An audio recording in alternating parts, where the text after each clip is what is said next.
I didn't choose to work at Domino's. Life didn't give me much choice. You see, I was supposed to be someone else by now. Someone with a degree from UP Diliman, a scholarship that would have carried me far.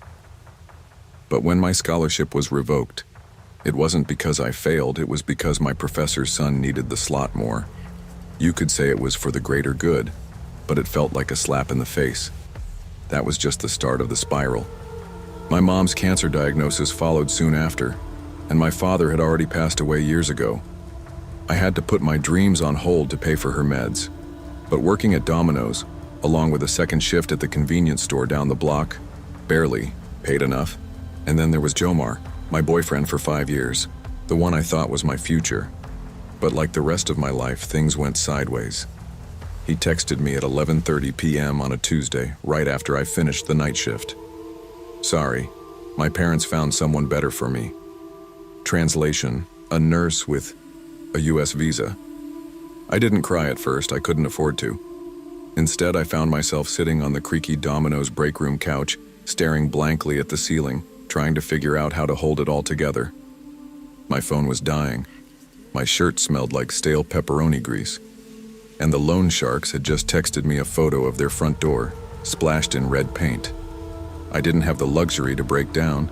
I needed to survive. And this was the only way. I knew how. It was just past 2 a.m. when I made my usual order. The same as every other night. One personal pan pizza, half Hawaiian, half cheese. Jamar's favorite. I didn't think about it when I ordered it. It was just automatic. I needed that familiarity. The comfort of something that reminded me of better days even though they were long gone. I walked up to the counter, my eyes heavy, my body exhausted. I wasn't going to complain.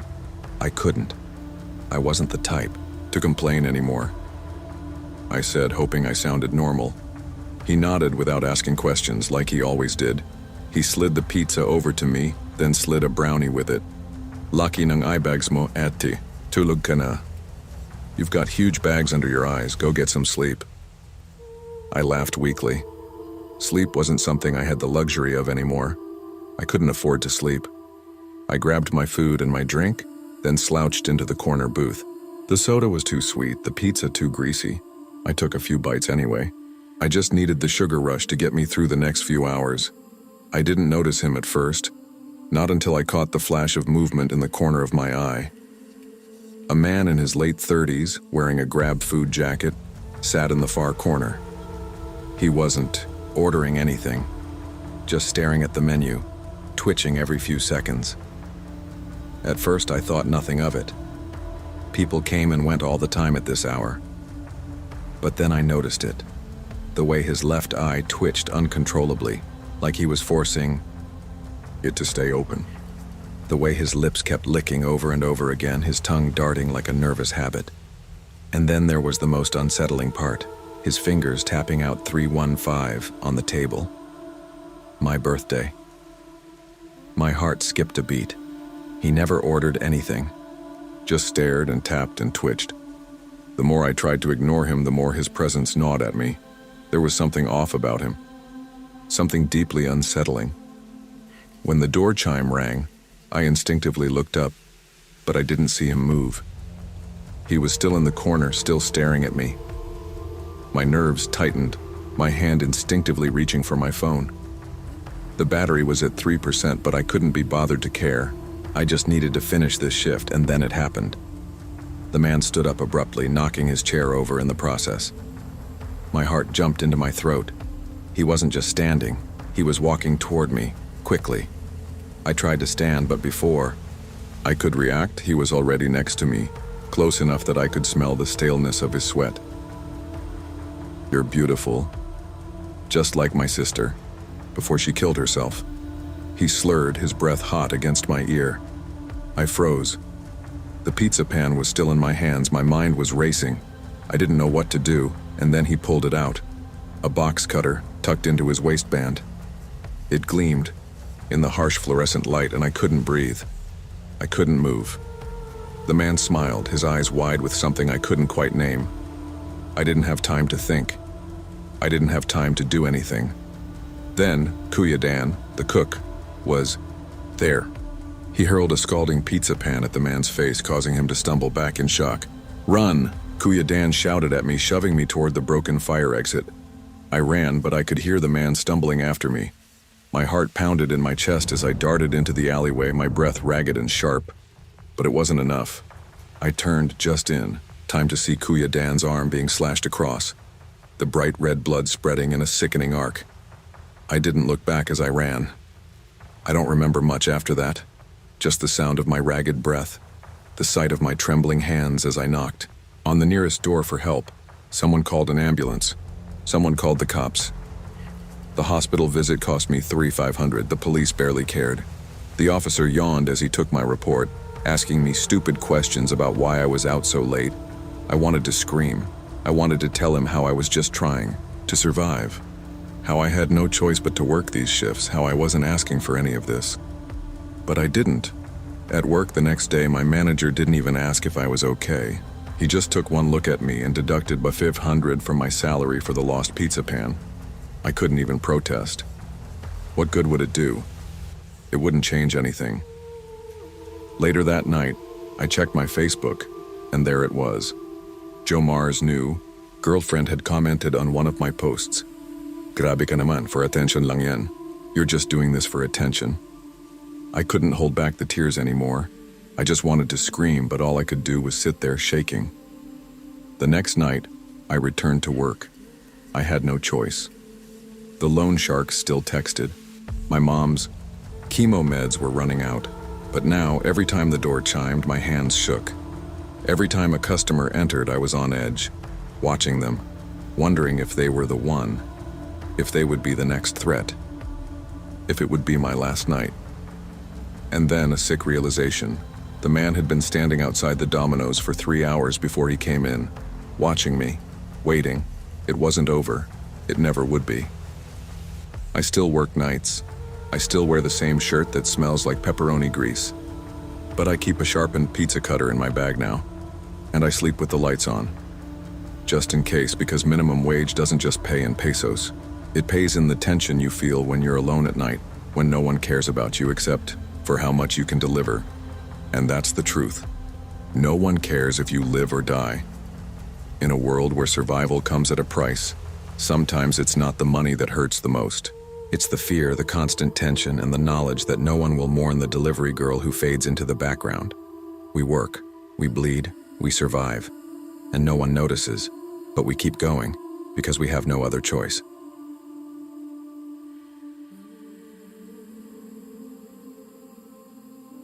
I never planned to be a delivery driver.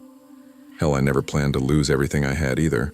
I was once a call center agent, the kind of guy who sat in front of a computer screen for 12 hours a day, speaking to irate customers from all over the world. It was exhausting, but it paid the bills. The money was good enough to keep me and my family afloat, but after a few too many late shifts and too many missed nights of sleep, I started stuttering. At first, it was just a word here and there. Then whole sentences would get stuck in my throat. And then one day, I couldn't even get my name out, without it sounding like a broken record. They fired me. A communication barrier, they said.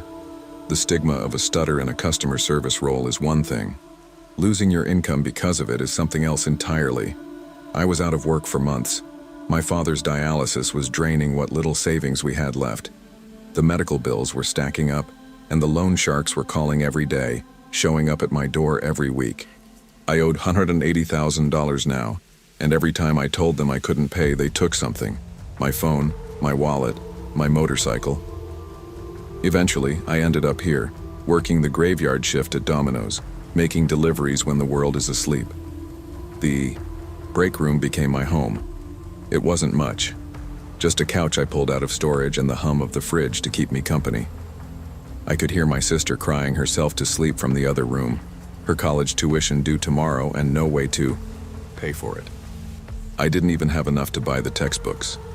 It was the same story every day, trying to catch up but always falling behind. Tonight was supposed to be different. But when I checked my phone, my manager had sent me a text. Last warning, next complaint, salary deduction. I didn't have a choice. No one else would work the 10 p.m. 6 a.m. shift. So I pulled on my uniform, tightened my helmet, and got ready to make another delivery. I just hoped this night wouldn't be the one that broke me. It was 2:53 a.m. when the order came in. 3 large meat lovers pizzas, 20 garlic dips, expired by 6 months, but nobody ever said anything. The delivery note was odd. I am the resurrection. Knock 3 times.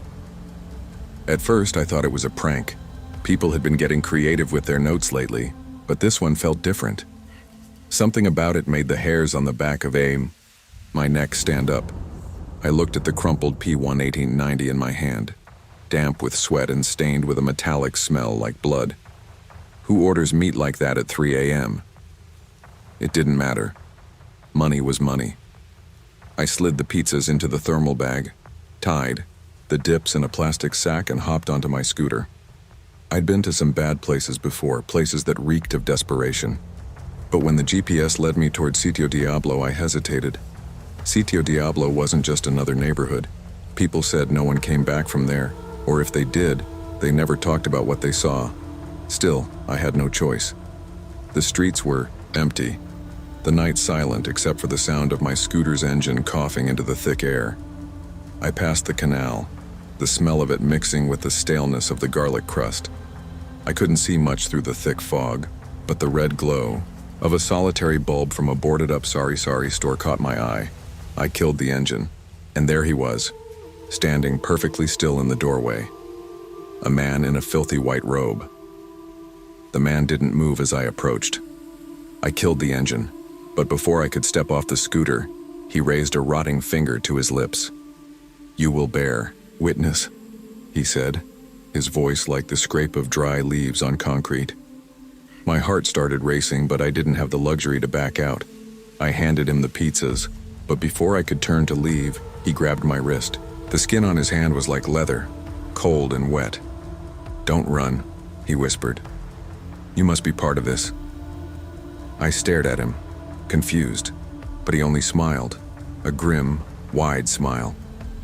Then he opened the box of meat lovers pizzas and smeared the raw meat across his face. Blood mixed with cheese and pepperoni as he grinned at me. His eyes burned with something almost holy. Then he pulled something from under his robe. It was a homemade gun, rusted and crude, with a crude engraving. The lamb's firearm. "Judas comes with hot bread," he shouted, his voice now filled with fury. "The hour is near!" The gun fired. The first shot missed, but the second struck the thermal bag, causing the cheese to burst out like shrapnel. I ducked, adrenaline surging as I scrambled for my phone. I pressed the emergency button, but the phone rang. The man answered it. "Judas comes with hot bread. The hour is near," he repeated into the receiver. I panicked. My hands shook as I tried to process what was happening. This was no joke, he was serious. The gun was real. Without thinking, I rammed my scooter into his legs, knocking him back. I didn't wait to see if he got up. I sped off, my heart pounding in my ears, blood dripping from a gash on my arm. I crashed through the cemetery gates, my scooter screeching across the gravel. I ducked behind a tombstone, panting, listening to the man's screams as he recited scripture at the top of his lungs. I waited in the cold, alone in the dark, until the shouting stopped. I didn't know if he was dead or just lost in his own madness. The police didn't arrive for 47 minutes. By the time they showed up, there was nothing left of the scene but an eerie silence. They found the pizzas arranged in a pentagram on the ground, the thermal bag torn open, and my uniform hanging from a cross. But no sign of the man, no sign of the baby crying, no sign of me. They didn't even take a report. Just a few standard questions about what had happened, and then they left. I heard them muttering about freaks and cult stuff. They never asked about the gun. Back at the store, things weren't much better. My manager docked me $3,000 for the lost scooter parts and warned me that if I didn't show up for my shift the next night, he'd report me to the loan sharks. I was still bleeding when he handed me the ragged bandages. They didn't care. No one ever cares. I tried to sleep that night, but the sound of a crying baby followed me home.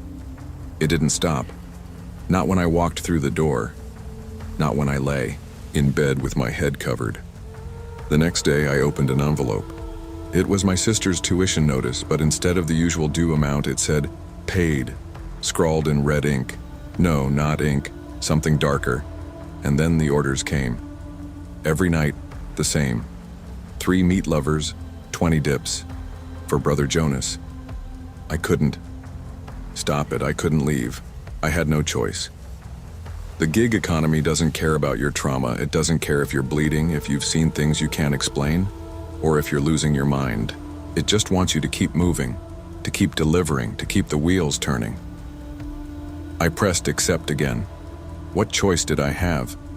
In the gig economy, no one mourns the driver who delivers the pain.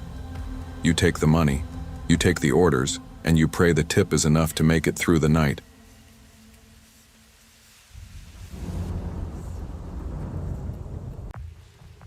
Long before Sitio Maligaya ever showed up on my delivery queue, I already knew what hell looked like.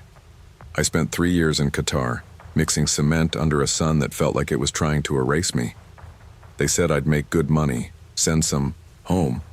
But after the first month, my boss kept my passport and made sure I slept in a container with 7 other men who'd all stopped believing in the idea of going home. One night, after too many blisters and not enough food, I faked a seizure just to get sent to a hospital. I escaped through a back alley and bribed a consulate staffer with my last 50 reals.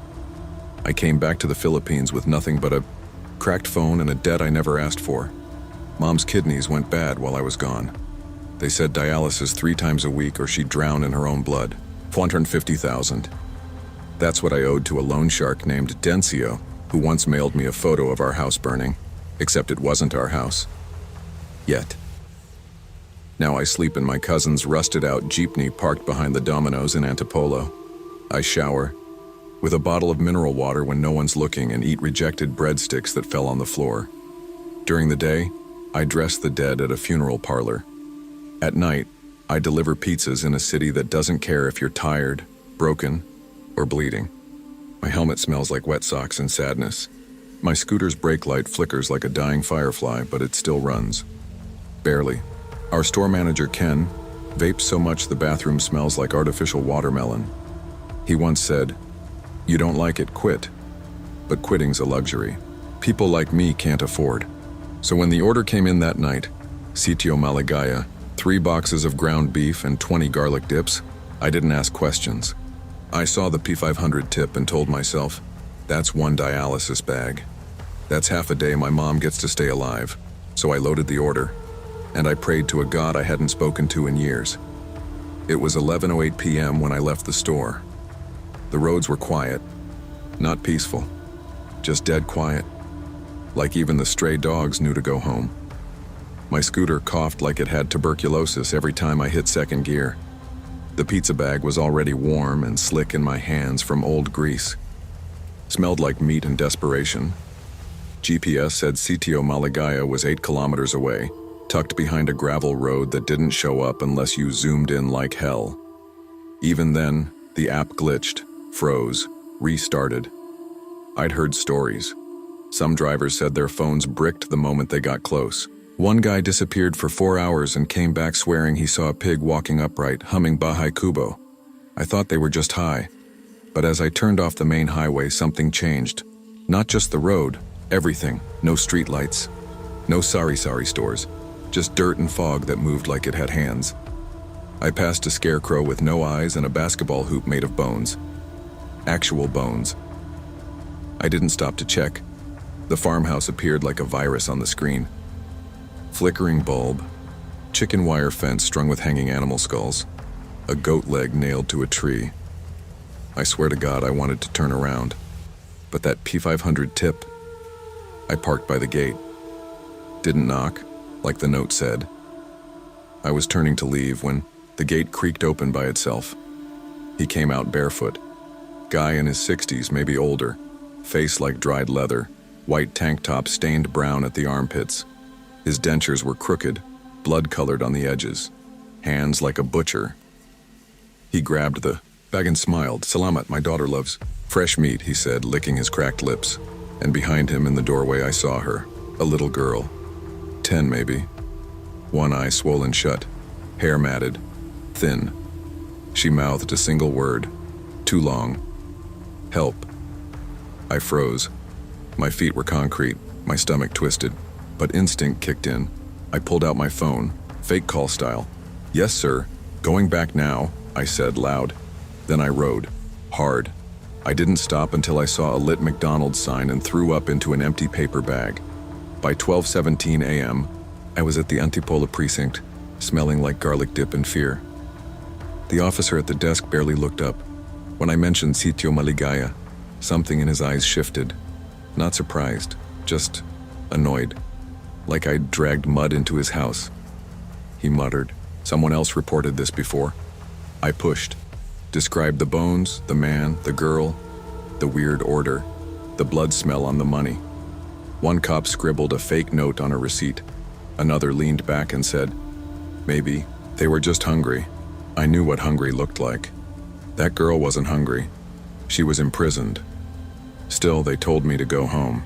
Promised they'd check it out. Never asked for the address. Never asked for my name. Next morning, I went back. Call it guilt or stupidity. The farmhouse was boarded up. No signs of life. The bones were gone. Even the goat leg. It was like it never existed. Back at the store, Ken screamed about the lost pizza bag. Docked my pay P800, more than the tip. I told him what happened. He laughed, then asked if the girl gave her number. Later that day, I got a text from an unknown number. "We liked your service. Order again soon." I didn't reply. I blocked the number, but the next night, a new order came in. Same items, same address. This time, the note just said, "She's still hungry." I didn't sleep that night. Every time I closed my eyes, I saw her face. The swollen eye, the cracked lips trying to mouth that word again. Too long. I thought about going back, breaking in, saving. But who the hell was I? A broke delivery guy with a rusty scooter and nothing to lose but $150,000 in debt, and a mother hooked to dialysis like a leaky faucet. I taped a butcher knife under my seat. Not because I thought it would help, just because it felt like I had to do something. Like carrying a weapon made me braver. I asked the embalmer at the funeral home what a body smells like when it's been bled out. He didn't answer, just stared at me for a long time and said, "You seen something, huh?" I didn't answer either. That night, another order. Sitio Maligaya, paid in advance. I said yes, not because I wanted to, but because 500 buys one dialysis bag, and one dialysis bag buys my mom another day. So I rode again. Same road, same flickering lights. But this time, I stopped 2 blocks early and walked the rest, kept the knife close. When I got to the gate, I saw the girl again. She was at the window this time, holding up a small sign. I could barely read it through the fog. Help. Last chance.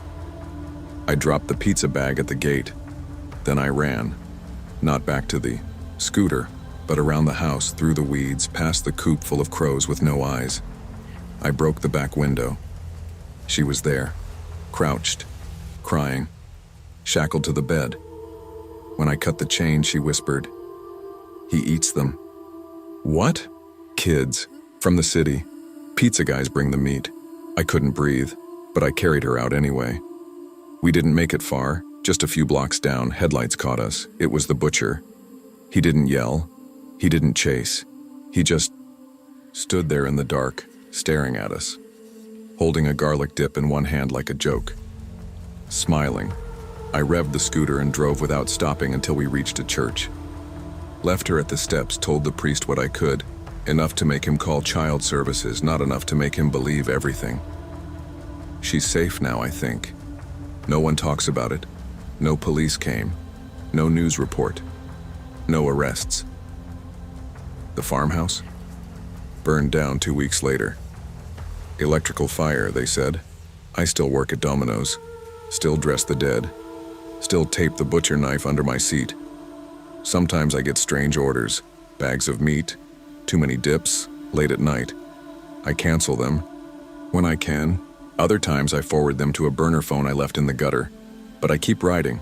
Because my mother still needs dialysis. Because P500 is still P500. Because in this economy, Survival isn't about morals, it's about math. In the shadows of survival, monsters don't always hide. Sometimes they tip well, and sometimes the only thing more dangerous than hunger is delivering to those who feed on it.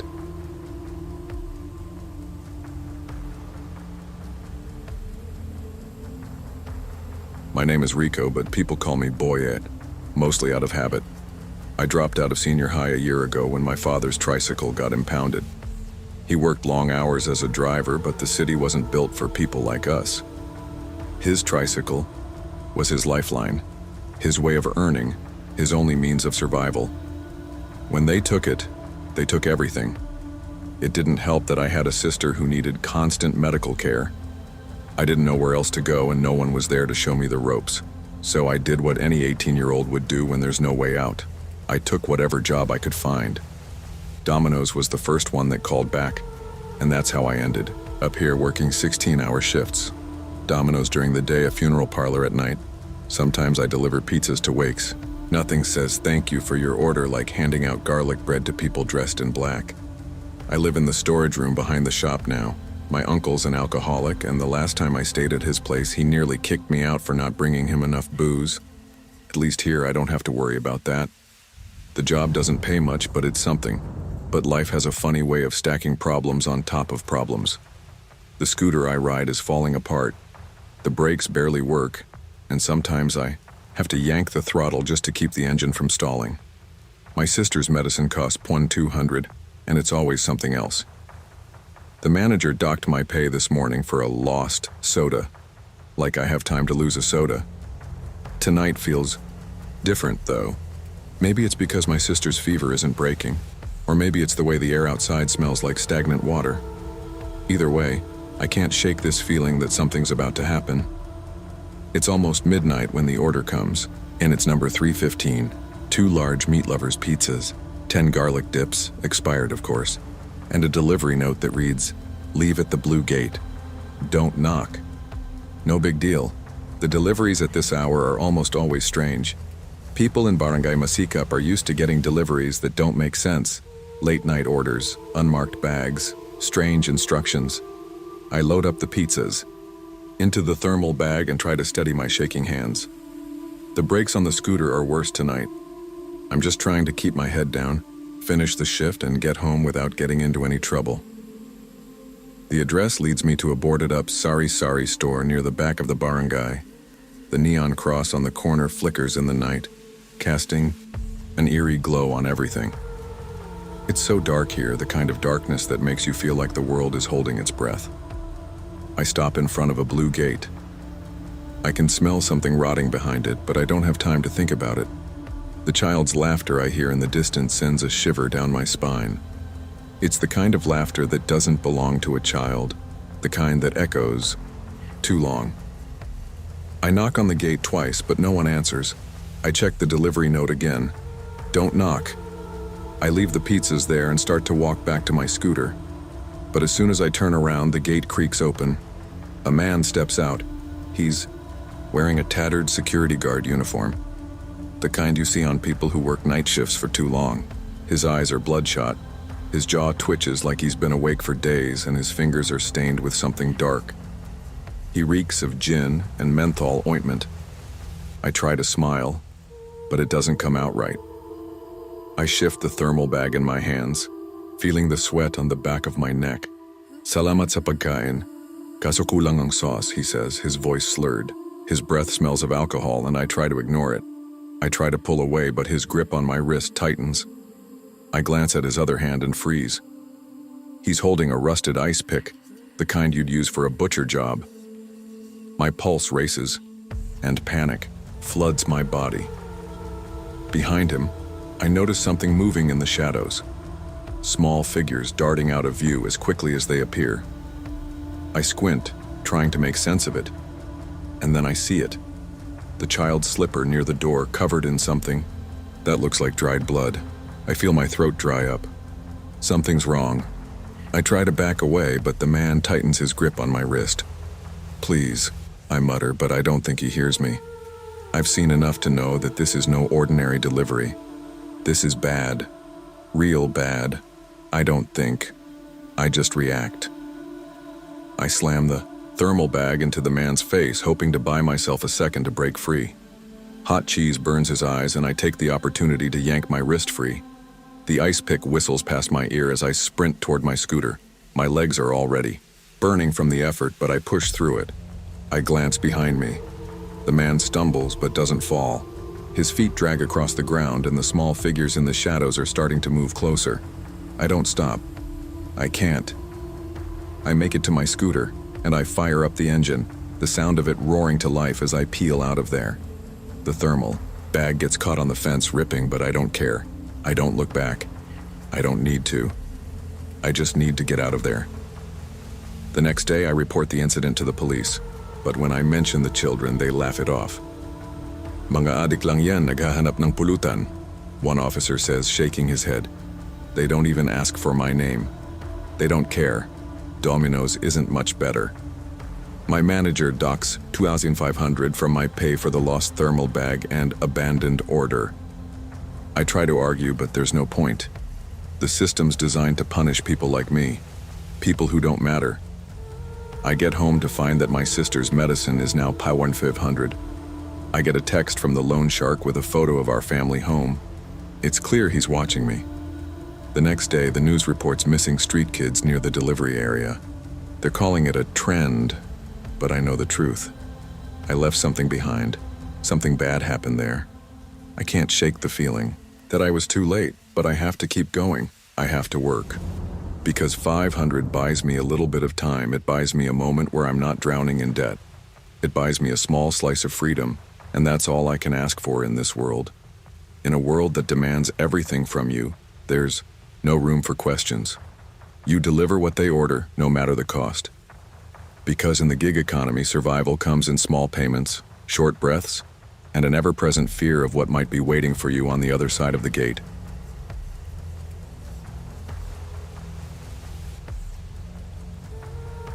I didn't choose this life. I fell into it like the hundreds of others stuck in the dead-end maze of Tondo. My name's Miko Santos. I'm 19. I work nights at Happy Pizza Playland, a family restaurant that hasn't been happy in years. The neon lights flicker like they're about to give out any second. The animatronic band that's supposed to entertain the kids plays off-key tunes, their fur matted with dust, as if they've been forgotten by time. There's a ball pit in the corner, but the plastic balls aren't bright and fun like they used to be. They're gray and grimy now, as dirty as everything else in this place. I started working here after my father had his stroke.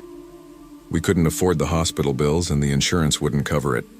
So I dropped out of school and took whatever job I could find. Happy Pizza was hiring, barely paying, but hiring. I thought it would be easy, a part-time gig, but now it feels like I've been stuck here forever. My paycheck barely covers my little brother's asthma medication, and even that's a struggle. The manager here is a nightmare. She forces the staff to work double shifts, no choice. If you don't do it, you're out. That's how it is in this part of Manila. You either work until you drop, or you find yourself at the back of the line. No one cares about you. They just care about the money. But tonight feels different. The health inspector is coming tomorrow, and everything is supposed to be spotless. The ball pit has needed cleaning for months, and I know it's going to be a problem. But that's not what's bothering me right now. No, that's just the job. What really bothers me is Tatay Romy. He's the janitor here, an old man with a crooked grin that never seems to leave his face. There's something about him that makes my skin crawl. The way he watches me when I clean. The way he mutters things under his breath that I can never quite catch. He's been here longer than I have, which is both unsettling and sad. I try not to think about it, but sometimes I can't shake the feeling that something is off. It's 10:15 p.m. when the place finally starts to quiet down. The last of the kids have left, dragging their parents out the door with promises of ice cream. I'm left alone to clean. The floor is sticky, like someone spilled syrup all over it. The bathrooms are a disaster, and the ball pit, well, the less said about it, the better. I'm sweeping the last of the crumbs under the tables when I hear a voice behind me. soft like a whisper carried on the breeze. Check the ball pit, anak. May bonus ako para sa'yo. It's Tatay Romy. He's standing in the shadows, watching me with that same grin plastered on his face. I try to ignore him, but his words keep ringing in my head. Bonus ako para sa'yo. I don't know why, but something about that sentence makes my stomach tighten. I finish sweeping, then drag myself over to the ball pit. I'm not sure why. I do it. Maybe it's out of curiosity, maybe it's because I'm so damn tired. But I climb over the plastic edge and drop down into the pit, my feet sinking into the murky, warm plastic balls. Immediately, the smell hits me. It's something sour, something rotten. I push through the balls, my feet sinking further as I go deeper, and then I see it. A dead rat floats in a pool of dark, coagulating liquid. The smell is unbearable. I nearly gag, but I can't look away. And then I notice something else. Dozens of other decaying animals, half submerged beneath the surface. But that's not even the worst part. Tatay Romy's bonus is a collection bucket sitting on the edge of the pit. Inside there are tiny bones, children's bones. I freeze, my heart racing in my chest. This isn't a game. This isn't just a dirty ball pit. Something horrible is happening here, and I've just stumbled into it. Before I can even think, the ball pit feels like it's closing in on me. I try to scramble out, but the balls seem to grip at my legs, pulling me back into the muck. I hear the clatter of footsteps, and I turn to see Tatay Romy standing at the edge of the pit, blocking my escape. He's holding something in his hand, something metallic, a rusted hook. He's smiling at me now, a twisted grin stretched across his face. Ang ganda ng mga bata, ang lambot ng balat. He murmurs, his voice slow and sickly. I try to scream, but no sound comes out. My mind is racing, but my body is frozen, too terrified to move. He steps closer and I can see the desperation in his eyes, the madness. The hook twitches in his hand, ready to strike. I know I have to move. I have to get out. I grab a handful of the rancid balls and throw them at his face. They're heavier than they should be, and when they hit him, I can feel the wet, sticky, liquid splatter across my skin. For a second, he's stunned. He stumbles back, and I see my chance. I don't think. I just react. I push through the ball pit, the balls catching at my legs, and I sprint toward the broken animatronics. Their eyes are flickering, and their voices sputter to life. But I don't stop. I don't even look back. I don't know how. I made it out of there, but I did. My heart is pounding, my breath coming in ragged gasps. I run out the back door and into the dark streets of Tondo, not stopping until I'm far away from that place. The police investigate the next day. They find Tatay Romy's collection of children's hair clips, lost shoes, and broken toys, hidden behind the walls in his tiny janitor's closet. It's enough to send him away for good. But when the restaurant's management hears about it, they don't shut down. They don't even think twice about the horror that happened in that ball pit. Instead, they hose down the area and reopen the next day. Just a little mishap, they say. Business as usual. I quit the next morning. I couldn't stay there any longer. But even now, weeks later, I still have nightmares. I wake up in a cold sweat, feeling like I'm sinking into the pit again, unable to move, unable to escape. I try to move on. I get another job at a different restaurant. I try to forget about the ball pit, about the smell of decay and the madness in Tatay Romy's eyes. But some things follow you. Every time I hear children laugh, I smell that metallic stench. It's always there, lingering in the back of my mind. My little brother keeps asking why we don't go to pizza places anymore, why we can't just be normal. I tell him it's because I don't like the food anymore, but that's not the truth. The new janitor at my job looks eerily familiar. He has the same crooked smile, the same tired eyes. I wonder if it's him, if it's someone just like him. I try not to think about it, but it's hard. And then, last week I passed by Happy Pizza Playland. I don't know why I looked, but I did. The ball pit was full of laughing kids, their faces bright and happy. But as I watched, I saw something else. A shadow rising from the surface of the pit, something dark and unnatural, floating just beneath the plastic balls. I didn't stop to watch any longer. Some things can't be washed away. no matter how hard you scrub, no matter how much you try to forget. In the end, you can run, but you can never outrun the things you've seen. Some stains run too deep.